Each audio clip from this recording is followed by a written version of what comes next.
tashar duniyar Kannywood. Ku danna subscribe domin kasancewa tare da mu, sai ku danna alamar ƙararrawa domin samun shirye-shiryenmu a koda yaushe.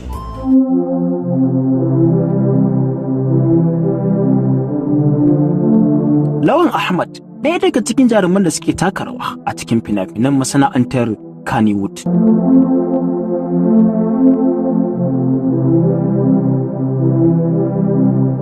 Jarumin fina-finan Hausa Lawan Yahaya Ahmad ya sake fitowa takarar ɗan majalisar dokoki ta jihar Katsina mai wakiltar ƙaramar hukumar Bakori.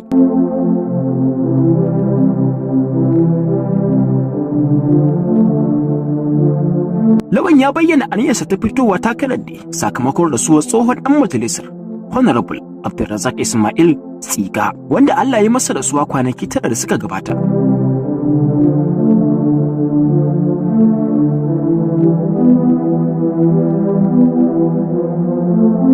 Ko a shekarar 2018 dai jarumin ya taɓa yin fastocin neman takarar majalisar wakilai ta tarayya a mazaɓar Bakori Danja da ke jihar Katsina. Kuna ganin zai kai labari kuwa?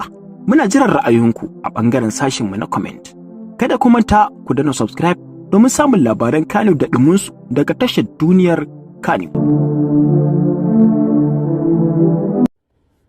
Assalamu alaikum wa rahmatullahi ta'ala wa barakatuhu. Ina muku fatan alkhairi. Ubangiji Allah ya ba mu albarkacin wannan wata mai albarka don sayi da sadati. Allah ka amshi ibadarmu, Allah ka amshi ibadarmu, Allah ka sa mana cikin bayan ka yantattu na wannan wata mai albarka. Kuma yanda sallah ta matso, ubangiji Allah ka sa mu sallah lafiya, Allah sa mu ga tabadin madada. Kamar yadda nake faɗa kullun Izzar So yana nan yana ci gaba da tafiya a Bakori TV, kuma ga masu son kallon sa su tafi kai tsaye cikin tashar Bakori TV a cikin YouTube.